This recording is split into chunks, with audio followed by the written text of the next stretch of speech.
এখন এটাও ঠিক যে পার্থের চোখ দেখে, কিন্তু জ্ঞানী ব্যক্তি নিজেই সিদ্ধান্ত নেন যে তাদের কি দেখা উচিত এবং কি দেখা উচিত নয়। তিনি চোখকে দেখার জন্য, কণাকে শোনার জন্য এবং পাকে হাঁটার জন্য স্বাধীনতা দেন না। পছন্দের এই সন্ধিক্ষণে জ্ঞানী এবং অজ্ঞের মধ্যে পার্থক্য প্রকাশিত হয়।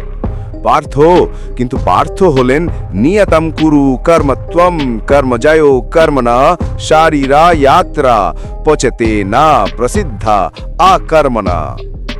যে ব্যক্তি ইন্দ্রিয়গুলির পথে আসে, যে জোর করে তাদের থামায়, দমন করে এবং পার্থিব আনন্দ সম্পর্কে চিন্তা করে, সে যোগী নয়, সে জ্ঞানী নয়, সে মিথ্যাবাদী।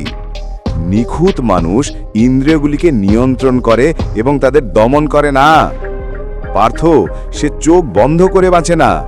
অতএব যে ব্যক্তি তার ইন্দ্রিয়গুলিকে নিয়ন্ত্রণ করে, যে তার চেতনাকে নিয়ন্ত্রণ করে, তাদের কর্মের দিকে পরিচালিত করে এবং তাদের কর্মের দিক দেখায়, সে সেরা।